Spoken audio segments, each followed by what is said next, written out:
Hello guys, Bashar here. We are together with one more video. So we are going to, for the first time ever I think, we are going to vote for the skills of the upcoming May Fusion. That is that fella. He's called Vaultkeeper Wixwell.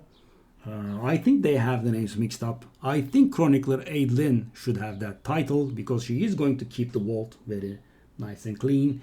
If you have watched the video as to my review, she is a little way too undamaging and the support that she provides is not enough. Anyway, let's not get sidetracked, and I would like to remind you this is part of the community rewards, community awards activity, and as part of that I was nominated as the streamer of the year. If you could go there and vote, that would I would appreciate that. So let us take a look at this. Okay, so as you can see, you click on the details and you go here, you press vote now, and I have voted. So okay, so there are three focuses here. Now I would suggest that you vote for the one I voted. Yeah. Okay, so damage focus. So we have three options: damage focus, defense focus, or support focus. So the damage focus: attack someone, ignore stone skin, and if it kills, gives us 50% turn meter. So of course guys, voting for this is a very big risk because as you know, Plarium does not disclose the multipliers, so we never know what the multiplier is going to be for this one. And even if it's good, just ignoring stone skin doesn't get you the kill, right? It has to be a little bit George-like, right? You have to ignore shields, you have to ignore strengthen, you have to ignore increase defense. I mean, whatever you can. Just ignoring stone skin, it would be doubtful that you get the kill. And if you don't get the kill, this is just quite a big hit it or miss it thingy. So I do not suggest that you vote for this. This one is a revive, 50% turn meter, 50% HP, and interesting ability. He places poison debuffs on enemies for 2 turns, strong poison debuffs, and the number of poison debuffs is equal to the number of allies revived. So if you put this guy in stone skin or something, right, you allow everyone to die, which you cannot guarantee, then you will be placing like 4 poison debuffs. That's not gonna do much in PvP, right? It could be useful in PvE, but here comes the bomb, guys. This is the defense focused. Oh, they added the tooltip. That's nice. I was going to talk a lot about this one. Okay, so he places 2 intercept stacks on an ally, right, and then he places an increased defense and a shield buff on all allies for 2 turns, and similar to Valkyrie, the shield that he places is proportional to the champion's defense. And as I said, they don't really disclose the modifiers, but I am guessing it would be somewhere in the neighborhood of 3 times the defense of this champion, right? So if you give him like 6,000, 7,000 defense, you're gonna end up with a shield that is the size of like 20k. They also don't disclose the cooldowns or whatever. But all in all, it's a pretty nice survival ability, right? Because you get an increased defense and you get a big shield at the same time, and then you have the intercept. So the intercept is something new and it is absolutely insane. So yesterday when I was voting for this tooltip did not exist, and I kind of theorized that it would prevent debuffs from being placed on a champion. And thinking about the meaning of the word intercept, I thought this guy would take the debuffs on himself, right? But turns out I was wrong, and it was quite OP, right? So I thought it was pretty powerful, but it is very overpowered and extremely powerful. So what it does is, let's read what the tooltip says, and I will then do a little bit of further explanations. Each intercept stack will block 1 attempt at placing a crowd control debuff on a champion, even if it is specified in the enemy's skill that the debuff itself cannot be blocked. This includes stun, sleep, freeze, provoke, fear, true fear petrification, and sheep, which is I think the first time in the game, right? Being able to prevent sheep debuffs. because there are very few champions that place sheep debuffs as part of their skill kit, and I think it's Sun Wukong and Arman's only, and their sheep says that it cannot be blocked, right? So it goes through block debuffs and through Stone Skin. After the attempt, one intercept stack will be removed. Okay, so what do we have here? Other than, so on top of that explanation, what can I tell you guys? So if you have block debuffs on your guy that has the intercept, and the enemy tries to stun you, you will not lose a stack of intercept. So let's say I have block debuffs on me, right? And I have the intercept stacks on me, right? On my, let's say, Georgian, right? My favorite guy. And the guy Armands me, right? Tries to stun me. And because my block debuffs is actually blocking the stun, I do not lose a stack of intercept, right? But if in the same example, let's say the enemy has 5 or 6 star Soul Reap, in which the Reaper leaves behind a True Fear debuff or something like that that cannot be resisted.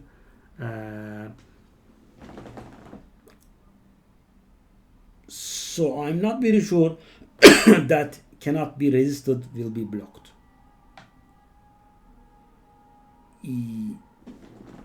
Yeah, I am not very sure about that because it says specifically block. But let's say the enemy is doing some sort of unblockable fear to us, even when we have block debuffs on us, right?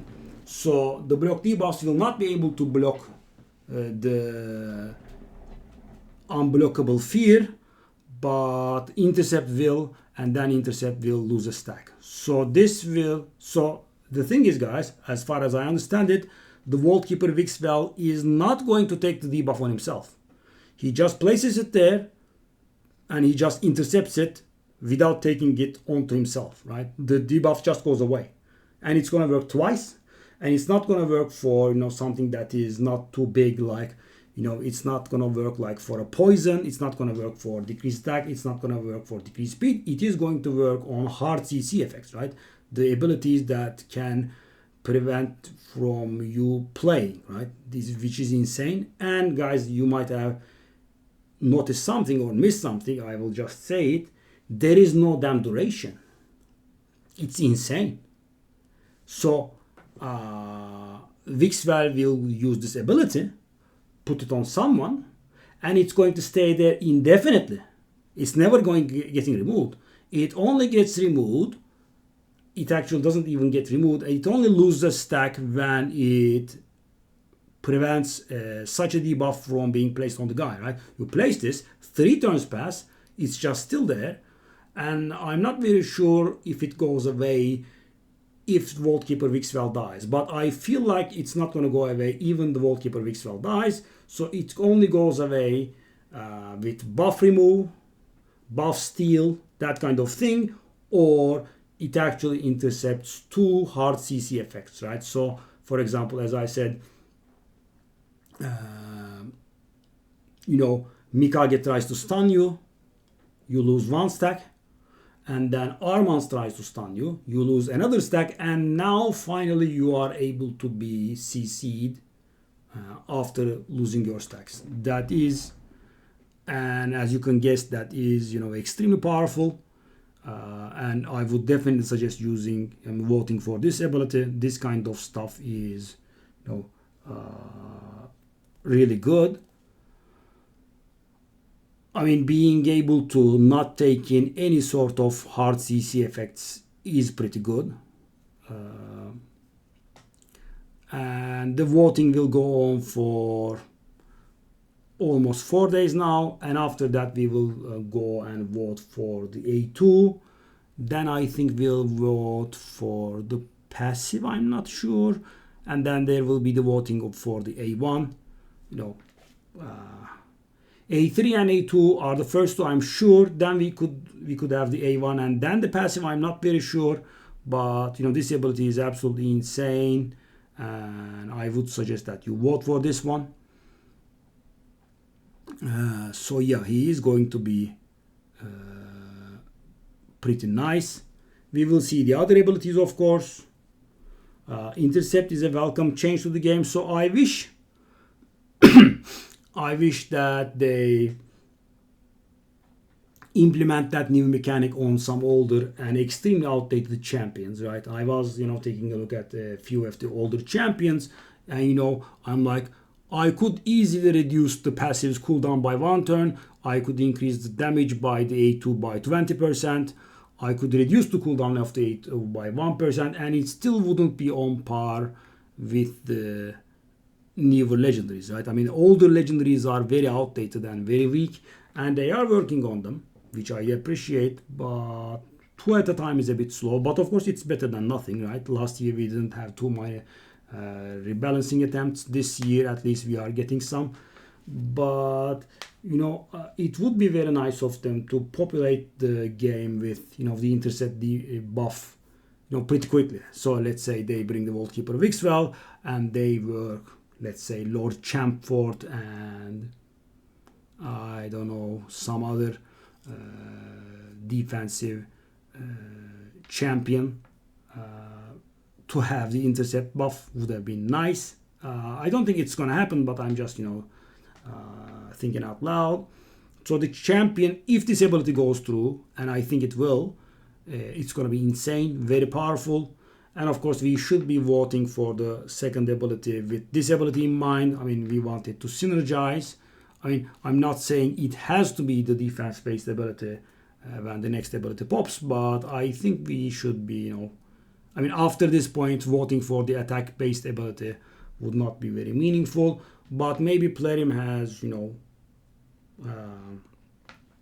taken that into account. Maybe the options that will be presented to us in the second phase will be,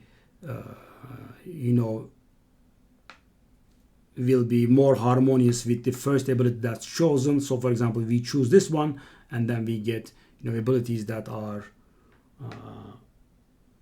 more synergistic with this one. Maybe we'll see. But of course, after this one, the champion should definitely be defense based, right? Because he's gonna put up a shield that is based on defense. So he should be a defense based champion, most likely, yeah. So I love the champion. I wish Vault Keeper Wixwell and Adlin would have exchanged places. I mean, I would love to have a 5-star soul on this guy rather than that one, but as I said, don't look a gift horse in the mouth. We are gonna get a free legendary champion with a 5-star soul, no less. Yeah, that is pretty good. I wish the champion was a little better though. And I will see you on stream. Bye bye.